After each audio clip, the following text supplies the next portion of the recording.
So today we are going to talk about another important topic, that is the child rights. You can expect the question on the child and the rights in GS paper 1 Indian society as well as in GS paper 2 the governance.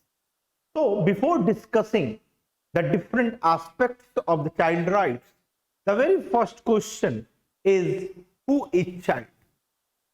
And I have asked a very pertinent question. You will say, sir, everybody knows that who is child, that any person whose age is less than 18 years is a child, according to United Nations Convention on the Rights of the Child. But I will say that in case of India, if you will see, then there is a certain anomaly with respect to the age and the definition of the child. It is because as per Juvenile Justice Act, or you can say this act considers anybody less than 18 years of the age is a child. But at the same time, Child Labor Prohibition and Regulation Act considers that a person having less than 14 years of age is a child. Accordingly, Census of India also reports a person less than 14 years of age as a child. But IPC considers a person of 7 years of age as a child, or if a person having the mental disability, then in that case his age of 12 years is considered, or less than 12 years is considered as a child. So the very first thing is the definition and the meaning of the child is itself in a question. Now, after understanding the child, we will understand about the rights of the child. But the question arises that why we are talking about the child rights? Because we all know that child is the foundation in the terms of the political, economical, and social prosperity of any nation. Along with this, we are talking about the rights because we know that the child is the most vulnerable section. Why I am telling that they are the most vulnerable? Because at this age, it is very difficult to differentiate what is right and what is wrong. Along with this, there is a change in the societal structure. There is a change in the family structure. There are the forces of globalization, climate change. Each and everything is going to impact the child disproportionately. Why I am telling that it is impacting the child disproportionately? Because everybody is going to impact by the new forces. But the most severe impact of these forces of globalization will be on the child. And therefore, we are required to understand about the rights of the child. So, the rights of the child can be understood as right of survival.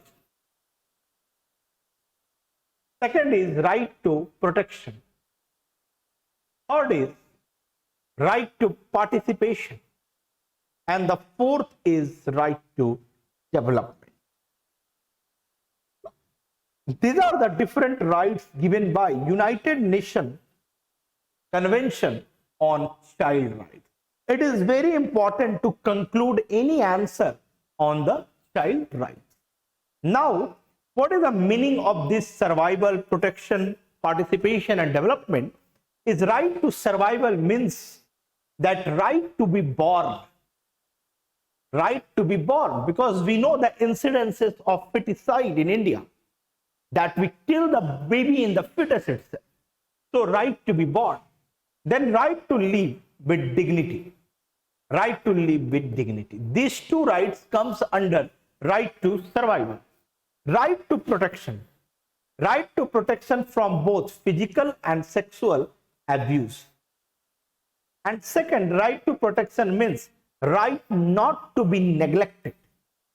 Even in the case of girl child, or majorly in the case of girl child, we see the problem of isolation and neglect by the parents. The third is right to participation. Participation means that in the decision making, we are asking the child to participate. It looks like that it is never possible that you will ask the child to participate in taking the decision of the family. हमारे पापा ने तो कभी नहीं किया, और आज के समय थोड़ा बहुत changing I can see that the children are participating but not at that extent. Okay, अभी बहुत साल लगेंगे. Now the very first thing is participation in decision making. Then freedom of expression, that the child can express his or her choices. Then participation in the form of associations to bring a political and social change in the society. Then right to development. The very first element of right to development is education. Then right to relax and play. These are the different rights which have been given to children. Now, if you want to understand that what is the condition in case of India, we will see that how we are protecting the child rights. But before that, I just want to tell you that globally what is happening or how the child rights have evolved with the time. So, for the very first time, the child rights have been recognized in France in 1840. But there was no any framework. But after the Second World War and its plight on the children's health, its plight on the children's rights of survival, for the very first time in 1947, the UN Fund for Urgency for the Children has been constituted, and that has transformed into the body which we know, that is UNICEF. Then in 1999, the United Nations Convention on the Child Rights have been adopted by UNGA, that is United Nations General Assembly. And as per this General Assembly, there have been some duties, there have been some rights of the child that has been recognized, and that duties and the rights are the framework of human rights policies for the child which has been adopted by UNICEF. Then the third one is Child Right Information Network. Again, it has been established by UNICEF, where the UNICEF has brought academics or the people concerned, people relating to academics, that is academician, and the people from the civil society, the people from different NGO together, so that they can bring a change in the policy with the change in the time. Then in 1999, ILO has accepted Convention number 138 and 181 with respect to the worst form of labor, but that is 182, worst form of labor convention. Then optional protocol has been signed in International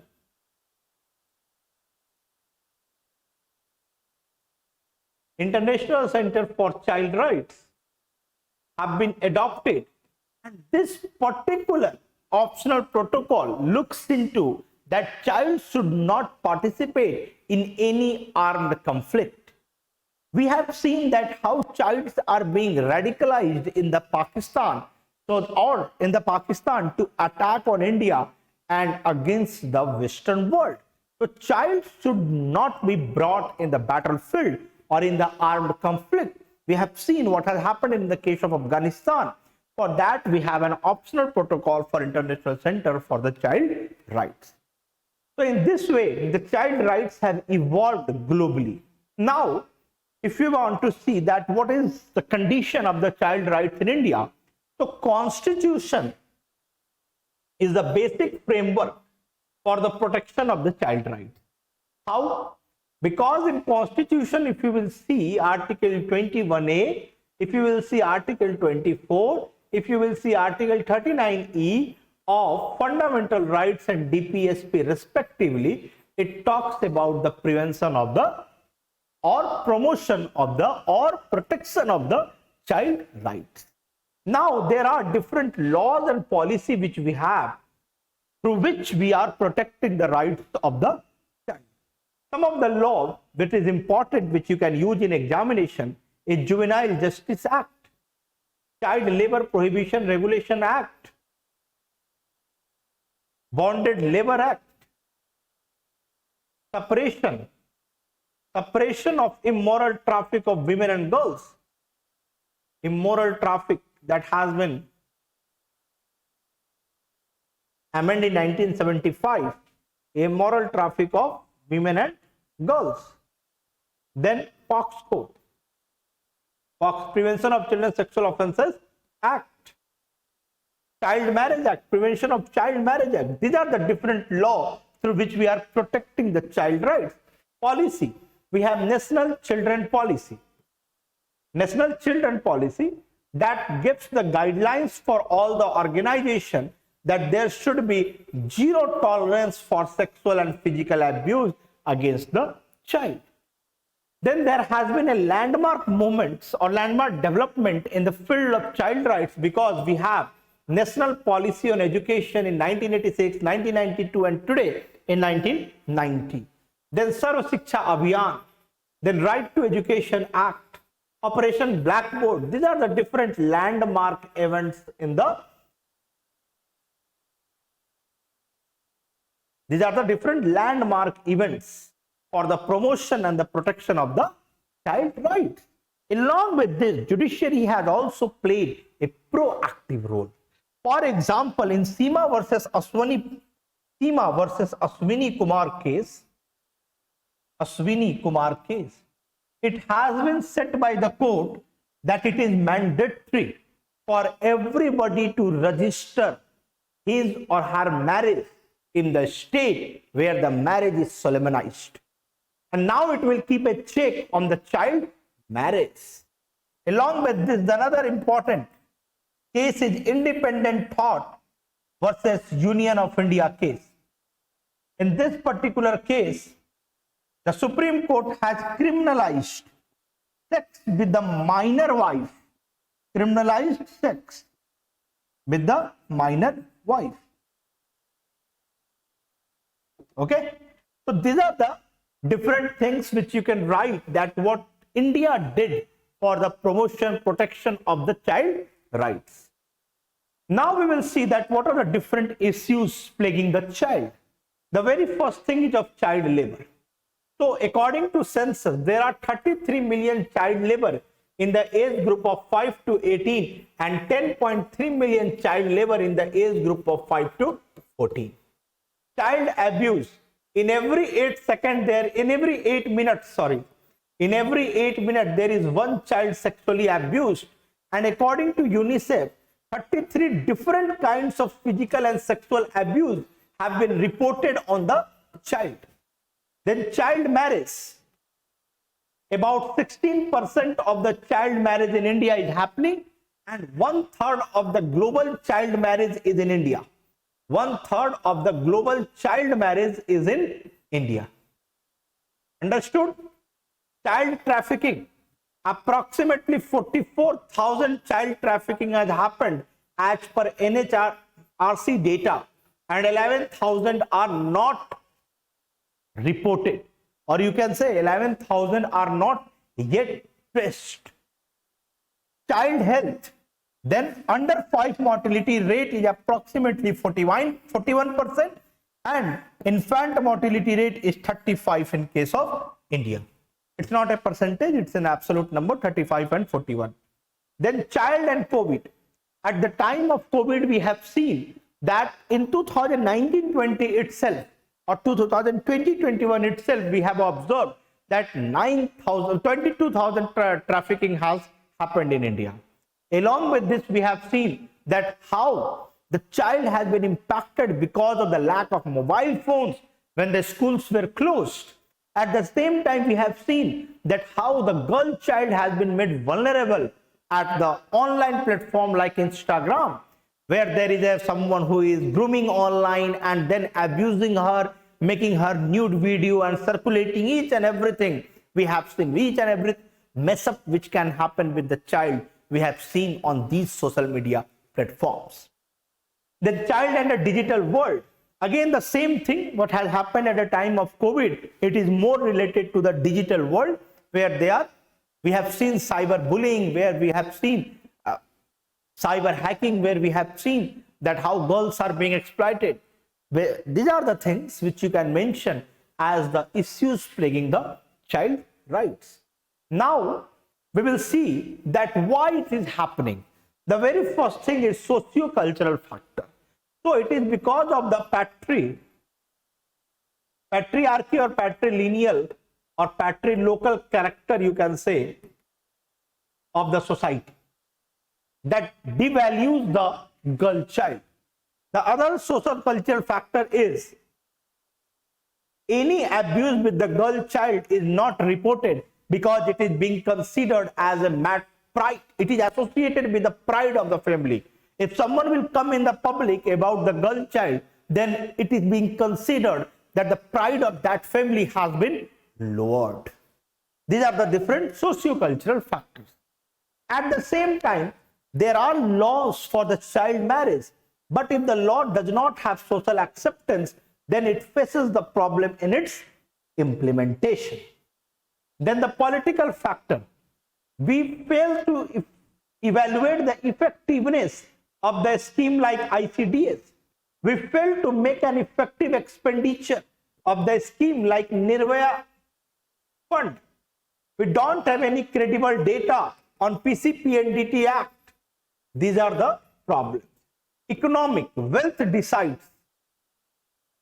Wealth of the family decides that whether the children will go for education or not, whether the children will be employed in agriculture, whether the children will be employed as a child labor in the blanket industries, in the toy industry, in the matchbox industries. These are the different issues. Now, what is required to be done? So the problem is very gigantic, and therefore the steps to be taken at all the stakeholder level. The very first thing what government can do, government needs to play a leadership role. At the same time, there should be an engagement of the children that can be increased by the government by forming the children and adolescent groups or by forming the children parliament. Along with this, government can collect the data and government can increase the budgetary allocation for the schemes related to the child education and health. What private party can do? Private party needs to move beyond the education and health. It means that whatever expenditure they are doing through corporate social responsibility, it should not be limited only to education and the health, but it should be limited, but it should be extended to creating awareness, creating gender sensitization conferences, creating you can say giving an impetus to the child who has done remarkably well in the sports or in the other fields.